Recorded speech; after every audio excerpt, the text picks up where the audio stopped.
RC News. Informação que gera valor.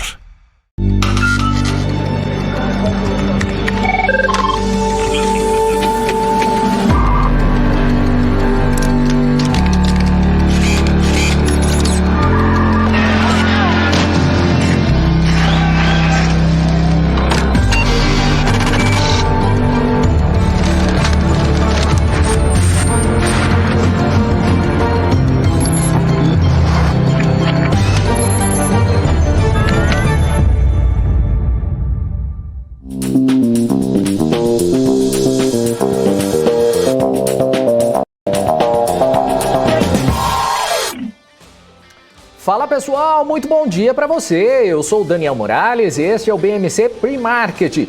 Aqui você fica por dentro de todas as notícias que vão impactar os mercados no Brasil e no mundo.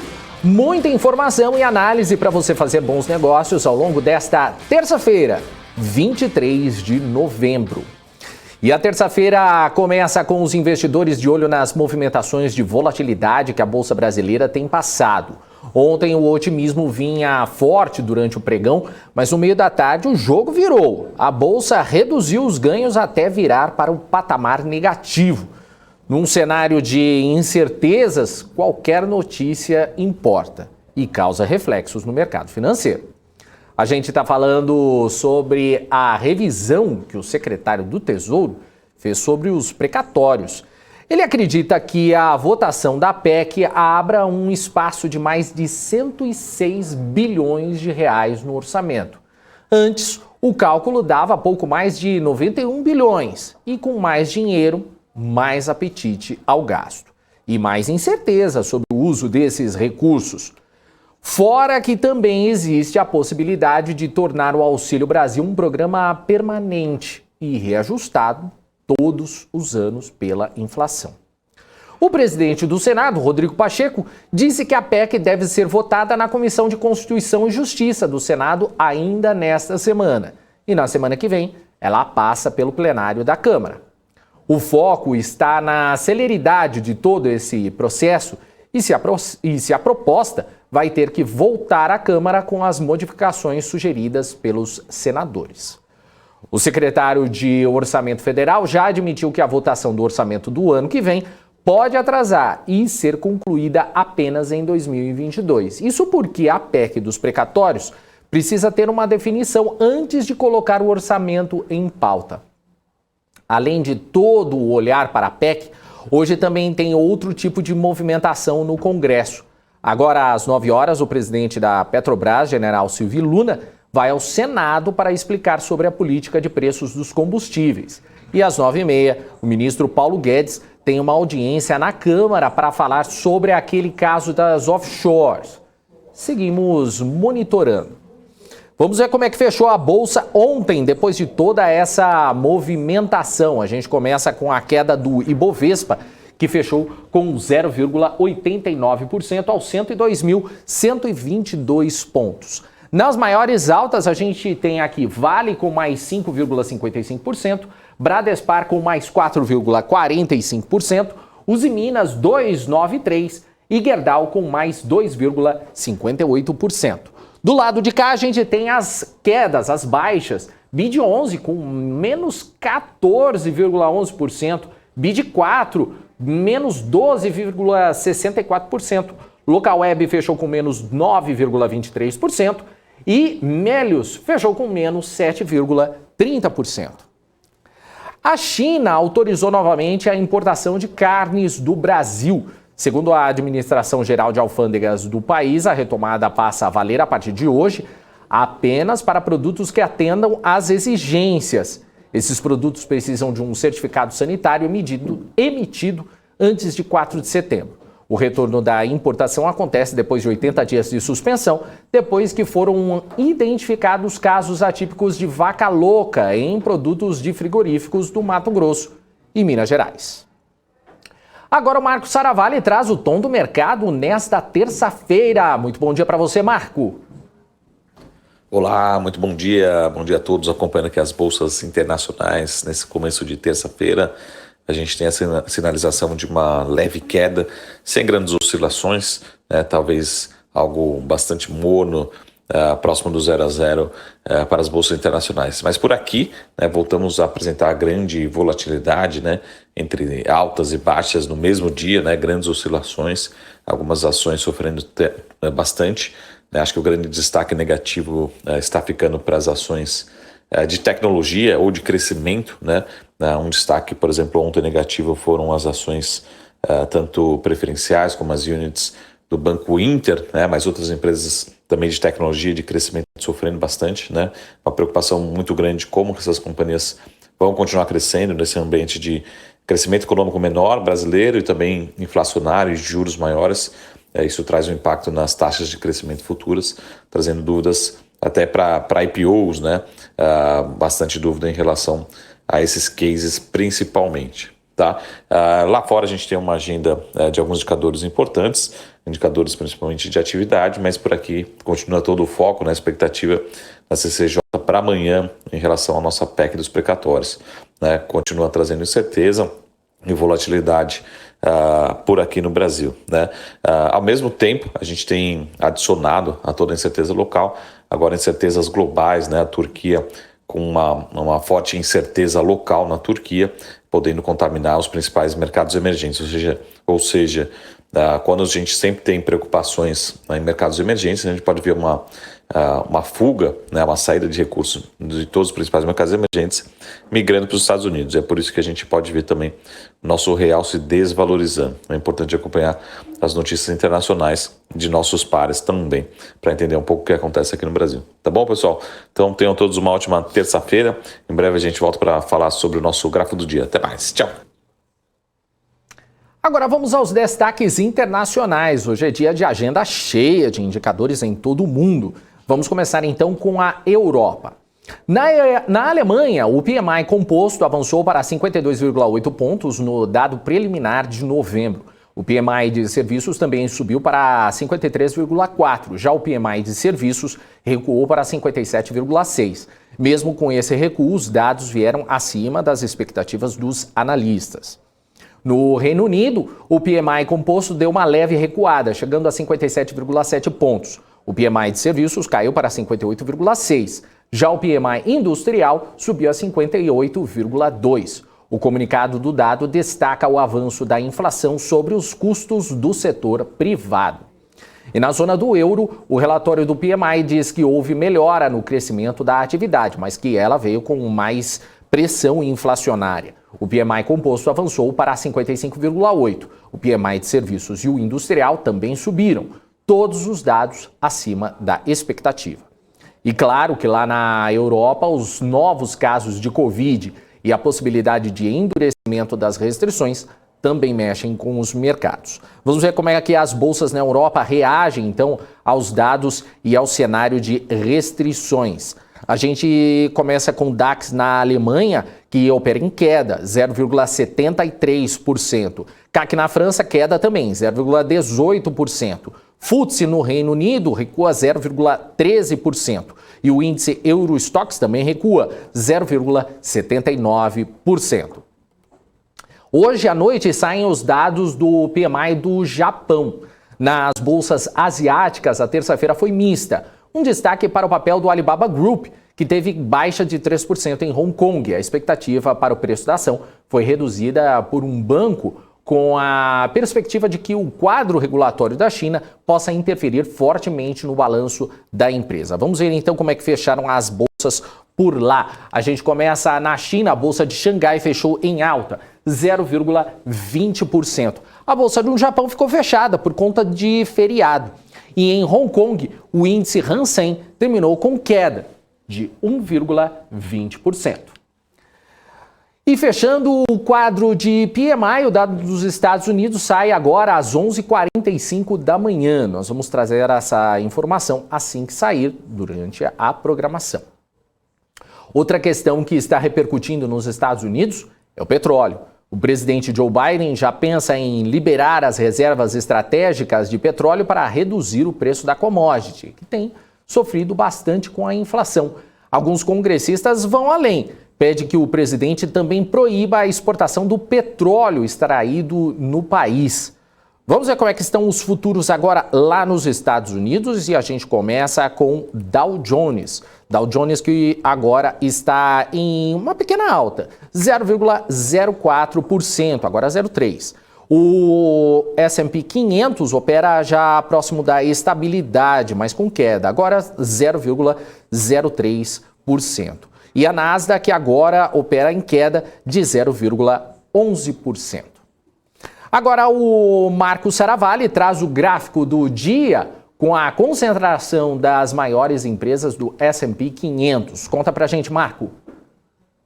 Olá, muito bom dia a todos. Voltando aqui para o nosso gráfico do dia, a gente tem a concentração das 5 maiores empresas no S&P 500. A gente consegue ver que é a maior concentração desde 1980, a gente não tinha uma concentração tão grande. Isso pode ser uma boa notícia por enquanto, enquanto as empresas, as FANGs, as empresas de tecnologia estão subindo, estão se valorizando, as grandes companhias, mas ao mesmo tempo isso pode ser um risco, porque quando a gente tiver alguma realização, movimento de lucros, a realização de lucros, a gente pode ter uma queda consistente no índice como um todo. Então, porque essas companhias as ações costumam andar juntas, Então é sempre bom acompanhar essa concentração. A gente consegue ver ali no final do gráfico muito forte, representando mais de 20% as 5 maiores empresas do S&P 500. São 500 empresas e mais de 20% está concentrado em 5 empresas apenas, tá bom? Então esse foi o nosso gráfico do dia para os investidores internacionais. Tenham todos uma ótima terça-feira e a gente se vê em breve. Até mais, tchau! Valeu, Marco, que volta daqui a pouquinho com a Paula Moraes no BMC News.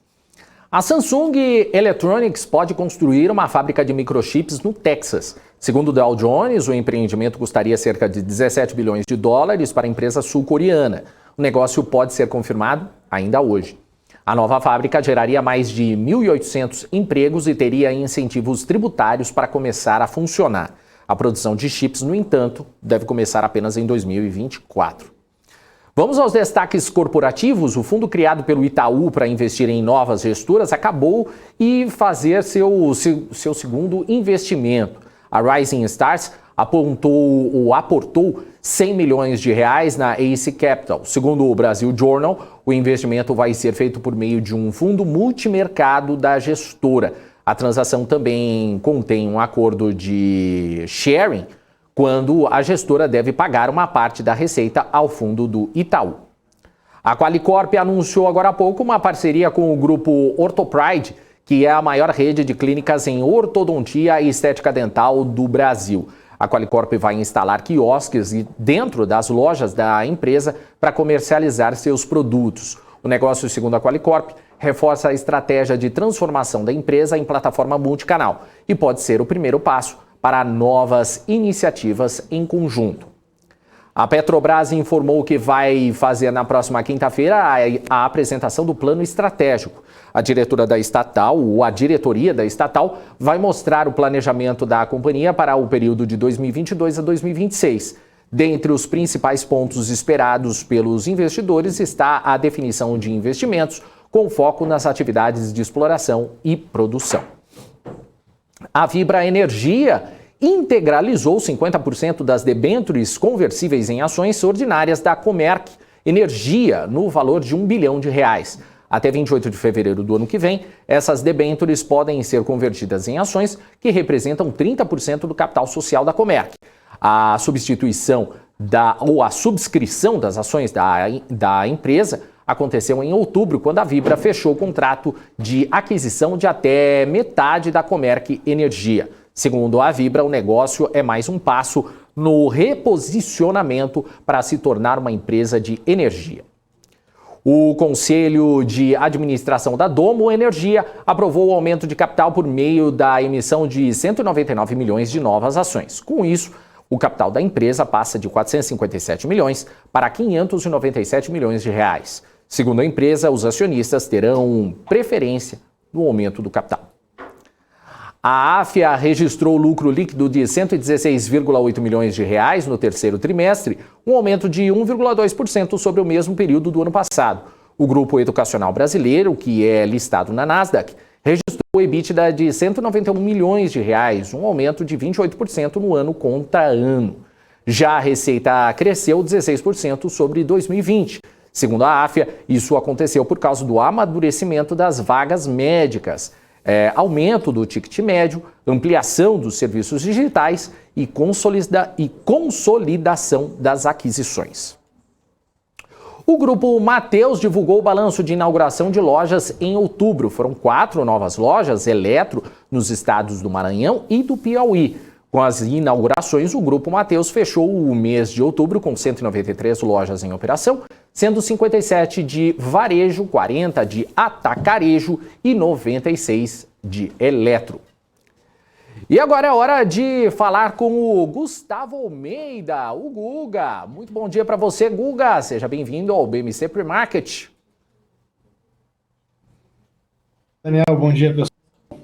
Vamos lá, mais um dia, né? Esperava que ontem nós pudéssemos ter um pouco mais de alívio, Daniel, mas acabou que o mercado não conseguiu se afirmar. Vamos ver com essa alta do minério de ferro, segundo dia de alta no minério de ferro, o que nós podemos esperar para a nossa bolsa no dia de hoje. Guga, a bolsa até deu um sinal de melhora ontem, mas no meio do dia virou para o negativo. Parece que os investidores não gostaram muito do espaço maior que pode abrir no orçamento e nem como a PEC está se desenrolando. Como é que você está vendo essa volatilidade toda? Brasília sendo Brasília. Muito o que falar diferente, né? Nós estamos aí, todo o nosso problema de curto prazo no nosso mercado, a gente tem percebido que é por causa dessa incerteza toda que Brasília vem gerando e não conseguindo, né, avançar nas suas reformas e todas as decisões que precisam ser levadas adiante, né? E parece que cada vez fica mais complexo. Até porque, se nós pararmos para pensar, Daniel, e sendo bem, assim, como investidor, né, e analisando, querendo ou não, a sequência, né, se tu pensar no governo atual, que pegou uma pandemia na cabeça, né, tendo que tomar decisões que ficam muito mais complexas, né, com toda uma estrutura de governo dentro do Brasil bem complexa, né, e a necessidade de fazer política não acontecendo na primeira etapa de governo, que gerou todas essas problemáticas na sequência. Se nós pensarmos friamente, o próximo governo, ele querendo ou não, ele vai surfar um período de menos volatilidade do que esse governo atual. Mas está havendo uma reeleição ou não, né, ou entrando um outro candidato, né, a gente vai começar a perceber cada vez mais forte agora nas pesquisas daqui para frente. O próximo governo ele vai pegar um mundo diminuindo essa volatilidade. Não quer dizer que não vá ter volatilidade, mas essa volatilidade ela vai tender a diminuir. E, obviamente, isso vai trazer mais previsibilidade, uma alocação de capital diferente. O que acontece? Né? No curto prazo, a gente está vivendo esse tema inflação, que ainda não tem frentes que olham para isso como um grande problema que não vai se resolver no curto prazo, e tem frentes que olham no sentido, né, poxa, é passageiro, uma ação é uma janela de oportunidade de fato, né, e lá na frente tudo vai tender a ficar melhor. Né? Mas a gente tem que ficar de olho. Eu acho que, poxa, aqui no pre-market a gente está bem alinhado aí com o que o mercado vem... o mercado vem se comportando, né? A gente está conseguindo aí, de certa forma, ter uma sensibilidade bem interessante e conseguindo passar aí um olhar diferenciado aí em relação ao mercado pessoal. Agora, mesmo com todas essas quedas e oscilações, né, tem casas que estão confiantes aí com a Bolsa nos 120 mil pontos no fim do ano. Isso fecharia o ano no patamar positivo. Você acha que isso é possível, Guga? Faltando um mês e pouco para encerrarmos 2021, ou é muito ânimo num cenário desafiador? Não, na verdade, se tu for parar para pensar, a gente tomou na cabeça aí durante 4 meses seguidos, né? Tomou na cabeça o seguinte, pô, o mercado vem indo para baixo, pensa, né, a força é de baixa, né? Então, um repique é totalmente possível, como eu já vim, né, mostrando para vocês, talvez até as casas podem estar assistindo os pre-market, a gente já vem falando que um repique pode jogar o mercado lá na casa dos 123 pontos, né, eu sou mais confiante ali na casa dos 113, mas não é algo impossível de acontecer. Se nós olharmos aí, Vale tem espaço para andar bem, bancos têm espaço para ter um repique também, e se olharmos para a Petrobras, mesmo com petróleo, né, vamos lá, estamos tendo uma pressão de venda, de queda na cotação, não é nem de venda, de queda na cotação, uma vez que os países, né, eles estão falando que vão utilizar suas reservas de petróleo. Se eles vão utilizar suas reservas, no mercado diminui a pressão compradora. Vamos usar a reserva para diminuir a pressão inflacionária de curto prazo, né, e isso está prejudicando o mundo como um todo. Então faz sentido utilizar as reservas, por isso que as reservas existem, né, para serem utilizadas nesses momentos. Só que as reservas, elas são passageiras, né, elas não têm como durar a vida toda, né? Tu não tem reserva infinita, tem uma hora que tu vai precisar voltar para o mercado. Então é uma janela de ajuste de momento, né? E o player do mercado, ele entende isso, né? Quem está negociando o mercado como um todo consegue tatear isso, sentir esses processos, esses movimentos, né? Então a gente tem que ficar acompanhando. Não duvido nós termos aí um repique do mercado. Eu estou mais confiante em buscar primeiro 113.500. Obviamente, para chegar a 120 tem que passar por 113.500, né, 112. Então, eu primeiro, uma coisa de cada vez, né? Vamos ali para esse primeiro degrau, vamos ver como é que o mercado vai se comportar, se tem espaço para diminuir um pouco de atividade em uma semana, até porque nós já estamos aí 23 de novembro, nós estamos aí um mês para os recessos, né, para o período de recesso, que aí a Bolsa perde bastante liquidez mesmo. Então não tem muito tempo, nós temos aí 4 semanas ainda neste ano de 2021. Estou mais confiante, primeiro, um passo de cada vez, né? Vamos olhar o 113, e aí depois do 113 nós olhamos para as cenas dos próximos capítulos. E como é que está a sua projeção para hoje? Mostra no gráfico aí para a gente o que os investidores podem esperar nessa terça-feira. Boa, vamos lá. Deixa eu compartilhar aqui com vocês a minha tela, para que a gente possa observar em conjuntos, né? Começar aqui pelo gráfico diário, sempre muito bom olhar para o Ibovespa, tá? Ontem foi um dia que azedou, né? Ninguém gosta de ver um mercado fechando nos patamares que fechou. Mas nota, Daniel, que mesmo o mercado lá fora está tendo um tom negativo.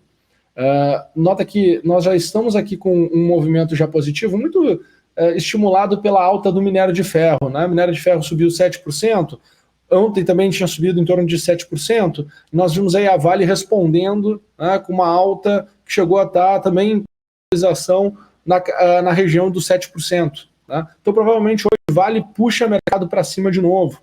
Tá? Nós precisamos ver o quê? Poxa, como tu mesmo comentou, né? A partir do meio-dia de ontem, nós vimos o mercado realizando.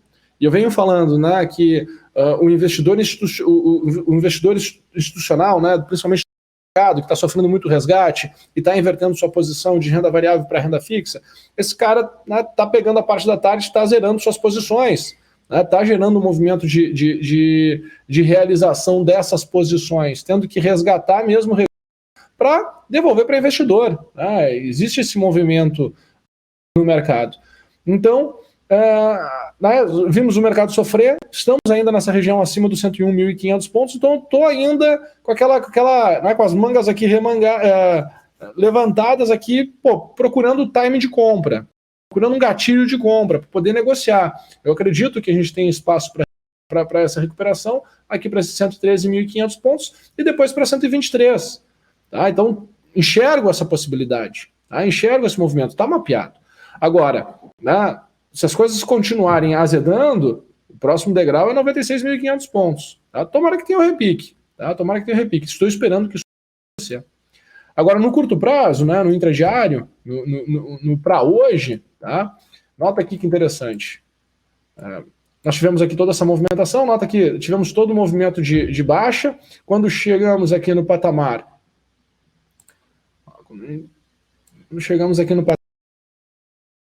de 1,68, e aí aqui é leitura da geometria comportamental na veia, né? Toda a estrutura aqui de preço do ciclo, marcado aqui com a canetinha, né? Toda essa região que nós tivemos aqui, que foi um movimento de tendência, né? Então, a última etapa do ciclo, tem uma etapa de alta, tem o primeiro o primeiro movimento de realização de lucro, o mercado tenta continuar a tendência, não consegue mais continuar a tendência, mostra sinais de fraqueza em relação à tendência, e aí começa a cair. Poxa, onde tu começa a perceber esses sinais de fraqueza, Guga? Só tu olhar pelos indicadores, né? O próprio indicador começa a apontar as suas divergências quando o mercado tenta fazer novas máximas, e aí depois tu percebe que um movimento direcional em tendência até chegar nos níveis de preço projetado. Então, encerrou o ciclo ontem na parte da tarde, essa primeira etapa aqui de queda, então a gente está aqui no espaço para de alta, né, para um repique. Esse repique eu enxergo possibilidade para voltar aqui a 103.800 pontos, tá? Uma vez que nós chegamos aqui no ponto 25%, 103.800 pontos, podendo chegar aqui a trabalhar aqui com mais volatilidade entre 103.800 pontos e 370 pontos. Então, essa é a região que o mercado precisa superar. Tá? Olha que interessante, quando eu olho para trás, né, é uma região onde nós tivemos aqui muita negociação entre o dia 19 e o dia 21. Tá? Então, superando essa região, aí eu consigo enxergar o mercado indo buscar a região dos 106.750 pontos. Tá? Então, esse seria meu cenário otimista, meu cenário positivo, certo? Para um cenário pessimista, um cenário negativo, o que eu enxergo aqui para o curto prazo é vir buscar a região dos 102 mil pontos até 101.100 pontos, tá? Eu gostaria mesmo que nós tivéssemos essa movimentação de alta, mas essa aqui é a minha janela de oportunidades, vamos assim dizer, para o dia de hoje. Então, o pessoal que está mais pessimista, busquem essa região do 101.100, né? Quanto mais perto do 103.375 vocês tiverem um gatilho de venda, melhor a relação de risco-retorno, tá? E vice-versa. Tá? Então, para mim, a fotografia que nós temos para hoje é essa aí. Ô Guga, o presidente da Petrobras, ele vai ao Congresso falar sobre a política de preços dos combustíveis, né? Lá nos Estados Unidos, congressistas querem proibir a exportação do petróleo, além de liberar as reservas estratégicas. A inflação sobre os combustíveis tem impactado todo mundo. Eu queria saber como é que você vê essa situação e os impactos disso para as empresas. Bom, na verdade eu não estou vendo agora isso, né? Para mim isso é um problema que eu enxergava desde o ano passado. E o impacto para as empresas obviamente, todo mundo vai falar que é possível repassar preço. Tá? A gente tem que olhar que, querendo ou não, o consumidor, ele não está... Vamos lá, mesmo que tenha tido a pandemia, se tu for olhar o consumo, ele continua acontecendo. Né? Tanto que, quando a gente começa a olhar aí toda a atividade no mundo, ela está aquecida e por isso que está aquela corda bamba, né? Poxa, será que os governos centrais, os bancos centrais vão começar a elevar juro? Porque a economia está mostrando que ela está retomando suas atividades, né? Porque precisa elevar juro para combater esse tema da inflação. Então, o que eu estou enxergando é exatamente isso. Pô, ainda ele está nesse processo de retomada. Eu acho que nesse final de ano muito consumo de combustível, mesmo com combustível estando nesse patamar de preço que se está, né, por uma questão de comportamento humano mesmo, né, de pô, vamos nos movimentar, e obviamente que cada país vai tentar preservar as suas reservas, né, para garantir o petróleo, né, para poder combater se por acaso tiver aí uma alta mais exagerada de curto prazo. Eu acredito até mesmo, Daniel, que o fato dos mercados, né, dos governos estarem tomando a posição, estrategicamente, eu olho de um ponto assim que, de fato, a tendência de alta do petróleo vai continuar, né, porque senão não estariam protegendo, estariam mais tranquilos, deixariam o mercado agir mais livremente, né. O momento que tu tem a intervenção é porque a tendência de fato que eles estão enxergando, que eles estão projetando, é muito forte. Né? Se nós olharmos friamente, é isso que eu consigo tirar de informação, que eu consigo tirar de conclusão num comportamento como esse, né? Num processo como esse. E aí vale a reflexão, né? Tenho certeza que tem muitas pessoas que estão nos ouvindo que podem ter uma opinião para colaborar positivamente ou o contrário, e tá tudo bem, né? Até eu sugiro que compartilhem no chat a opinião de vocês em relação a isso tudo. Mas o que eu enxergo como investidor e como um pensador aqui do mercado, né, pensando assim estrategicamente, como é que dá para a gente tentar interpretar o que está por vir aqui no mercado daqui para frente, né, eu trago esses pontos de vista aqui para a gente poder refletir e tirar conclusões. Guga, a gente ainda tem um tempinho ainda. Será que você podia fazer uma análise de Vale para a gente? Sim, de que falhou aqui, picou a internet? Não, tranquilo. A gente ainda tem um tempinho, a gente pode fazer uma análise de Vale? Ah, com certeza.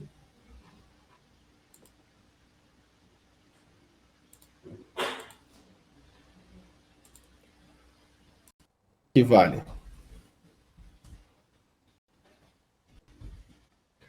que eu estou enxergando aqui, Daniel? Tá? Para mim, Vale... Tirar todos os desenhos aqui, remover isso. Para mim, Vale... processo de queda que nós tivemos de Vale, tá? Nós já estávamos chegando aqui na segunda etapa de expansão, certo? Então, quando a gente percebe, né, a última movimentação forte e intensa que nós temos de alta de tendência, o mercado cai, tenta subir em duas etapas. Primeira etapa, né, o quanto oscilou o preço no tempo. Segunda etapa, quanto oscilou o preço no tempo, né? Então, tu teve aqui muito mais apetite nesse primeiro momento, o mercado mostra que estava disposto a continuar a tendência, né, não consegue mais buscar novas máximas. Então aqui nós tínhamos uma fragilidade na tendência, ok? Com essa fragilidade na tendência, nós percebemos o quê? Que o mercado, né, estava estimulado a realizar suas posições em Vale com alguma evidência que viesse negativa. E de fato veio, né? Tivemos toda essa queda de ferro. Tá? O mercado começa a cair. Começamos a ter o quê? Um aumento e uma mudança, né, na volatilidade aqui de Vale. E aí quando chegamos aqui até essa última etapa, onde chegou mesmo no nível da estrutura de expansão, tá? Nós já começamos a perceber que divergência de indicadores, né, mostrando que existe uma chance muito grande do mercado poder inverter, pelo menos no curto prazo aqui, essa tendência de baixa, tá? Não quer dizer que a gente vai fazer novas máximas, nós temos chance de inverter no curto prazo essa tendência de baixa. Tá? Aonde nós podemos ver Vale buscar, né? Que nível de preço, né? Para onde dá para imaginar que Vale possa ir? Bom, quando nós pegamos aqui essa última etapa de queda, né, que aconteceu de outubro para cá, tá? Essa última movimento de queda, onde Vale sai da região de 83 e vem para a região de 62, tá? E utilizamos ela como referência, nós podemos perceber que tivemos aqui uma resposta positiva, onde Vale corrige 25% de toda a queda, e depois tenta continuar a tendência, e agora já mostra sinais de potencial inversão, tá, do preço. Eu acredito que tem espaço no momento para voltar aqui para R$ 73. Tá? É o primeiro nível que eu estou esperando. Muita chance disso acontecer hoje, tá? Muita chance em função dessa alta do minério de ferro e pelo nível de preço que nós estamos. A região de R$ 73 é a região de 50%, que está conectada com esse ponto de 25%, e quando eu olho para trás, né, esse nível de preço é o fundo que nós tivemos ali entre setembro e outubro. Tá? Então, esse é o primeiro nível. Depois, espaço para chegar até R$ 77, tá? Que é a região de 70,7, que é a segunda derivada. Depois, quem sabe, né, se por um acaso as casas de análise certo que a Bolsa possa voltar para a região dos 120 mil pontos, quem sabe não possa voltar para o nível de R$ 100. Está lá apontando, né, os meus R$ 98,20. Então tem uma assimetria aqui muito interessante, muito positiva, né, Daniel? Então tá bem legal. Eu até convido, Daniel, se quiser entender um pouquinho mais de Vale, dá para o pessoal entrar lá na plataforma da Trading Sites, né, gratuitamente, e pode olhar o que nossos algoritmos estão falando de Vale. O pessoal pode, deixa eu compartilhar aqui com vocês rapidamente, mas o pessoal pode entrar plataforma da TradingSites.com, olhar aqui para Vale e enxergar aqui toda a nossa análise quantitativa, né, do comportamento aqui de Vale. Então a gente tem aqui várias notas, né, sobre saúde, capacidade de dividendos, futuro, valuation e até mesmo ESG. Infelizmente, ESG até então o algoritmo não pegou nada em relação a Vale, mas em relação à saúde, né, financeira, nós temos aqui 4 notas positivas. O pessoal consegue entender quais são essas notas em cima dos balanços da Vale, o que nós conseguimos tirar aqui do nosso algoritmo, e também aqui toda a potencialidade que tem aqui no momento de relação de risco-retorno e os objetivos de curto prazo que a gente está enxergando aqui para o comportamento de Vale. Então o pessoal pode, né, convido aí todo mundo a acessar tradingsites.com e, né, poder olhar aqui todos os ativos que nós estamos monitorando aqui no mercado, e os algoritmos já fazem seus estudos. Boa! É isso aí, Guga. Tem recadinho para a gente nesta terça-feira? Vamos lá, eu acho que esse momento é para ser um pouco positivo, tá? Eu acho que no momento aqui do mercado a gente pode ter uma surpresa bacana no final de ano e, obviamente, a relação de risco-retorno está bem importante.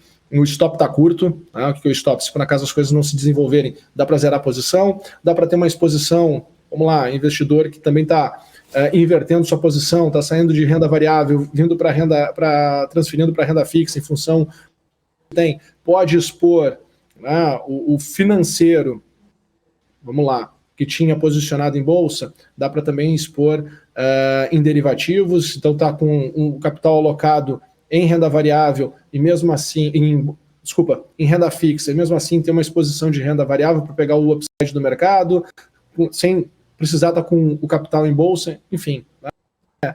Momento de fato se movimentar, porque se por um acaso o mercado tiver uma resposta positiva e tem espaço para ter uma resposta positiva, né, ninguém vai querer ficar de fora, até mesmo porque as festas de final estão aí, o presentinho de Natal tem que ser comprado, né? As férias diferentes, já que os últimos 2 anos foi um pouco mais difícil, tá aí também, quem sabe o mercado não pode trazer esse benefício. Um pouquinho de mensagem positiva aí desse período aí de tanta negatividade que se está dentro do mercado. Verdade, mensagem super positiva, é importante. Valeu, Guga, abraço para você, um bom dia e até amanhã. Valeu, Daniel. Um abraço, pessoal. Tchau, tchau. Até, tchau, tchau. É isso aí, gente. A participação aí de Gustavo Almeida, o Guga, aqui no BMC Pre-Market. E antes de encerrar o nosso bom dia aqui pro pessoal que está no nosso chat, o Wellington Wolff falando bom dia, povão sofrido. Pois é. Lucas Gomes também está por aqui. Deixa eu ver, Andréa Oliveira, bom dia a todos. Elcio Santos também. Valdenberg Falcão, Felipe Nicásio. Rosana Meirelles do Vale também está por aqui. Adirley, bom dia a todos. Atílio dizendo bom dia, galera, ótimos negócios. Ezequiel Santos, bacon frito também está por aqui. Matheus Souza, Iradi França também está por aqui. Emerson Duarte, Hugo, Milton Lima também está por aqui. Valdano, Denis Salles, Luan Valadão, Roberto Locatelli. Quem mais? Fernando Luiz, o Heisenberg falando bom dia, bora perder dinheiro na bolsa hoje. Patrick Assis, MPK também, olha, bom dia amigos e equipe BMC, é isso aí, valeu. O Rodolfo Gomes, o Ariel Sampaio, tem quem mais? A Drogaria e Farmácia São Joaquim também está por aqui. Isso aí, o Ariel Sampaio. Felipe Nascimento também está por aqui. Já Felipe Nascimento também aí no BMC News. Mas quem eu chamo agora é Paula Moraes, que já está posicionada à espera. É isso, bom dia. À espera de 9 minutos de atraso, né, seu Daniel Morales? Mas tudo bem. Hoje eu estourei, né? Só hoje, mas tudo bem, tá perdoado. Ladrão que rouba ladrão tem 100 anos de perdão. Tá vendo? Aprendi com a chefa. Ótimo exemplo. Ótimo exemplo. Tá certo, Morales. Beijo pra você. Beijo, obrigada. Tchau, tchau.